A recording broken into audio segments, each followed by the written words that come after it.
evacuate, evacuate.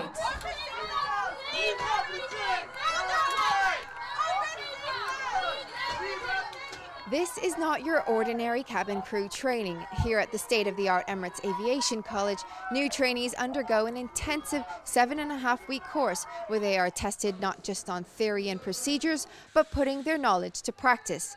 So in case of any real-life emergency, the crew are well prepared.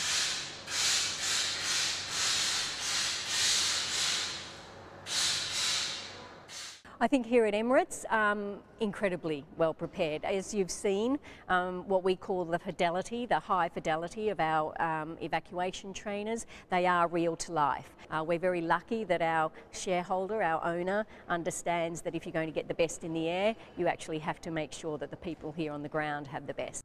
To remind yourself of the safety aspects of this aircraft, please read the safety card in your seat pocket.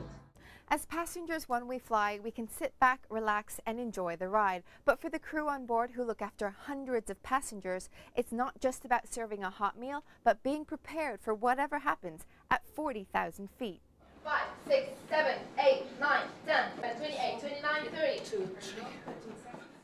But what's the most common emergency on board? Medical is probably the majority of things that we have. If you think about the fact that some of our flights can be 16 hours, a lot of things can happen. Emergencies, we've been very lucky.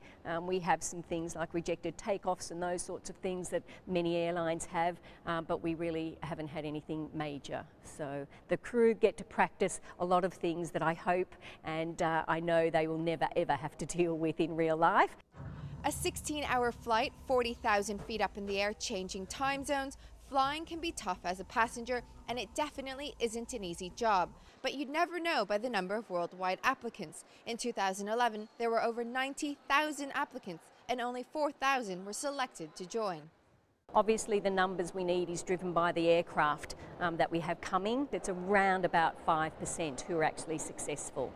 So the people who come are pretty amazing, and we go around the world. I think last year we went to 146 cities in 79 countries to look for our cabin crew. So they're a pretty special bunch of people. While most airlines globally work to avoid state aid and bankruptcy, Emirates is not only one of the fastest growing carriers in the world, but also only one of a handful of airlines actively focused on high quality service.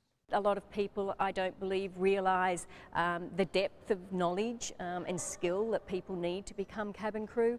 So for me, it's around that breadth and understanding that, for us as an airline, safety is at the heart of our operation. So we spend a lot of time with our crew looking at our emergency and safety procedures.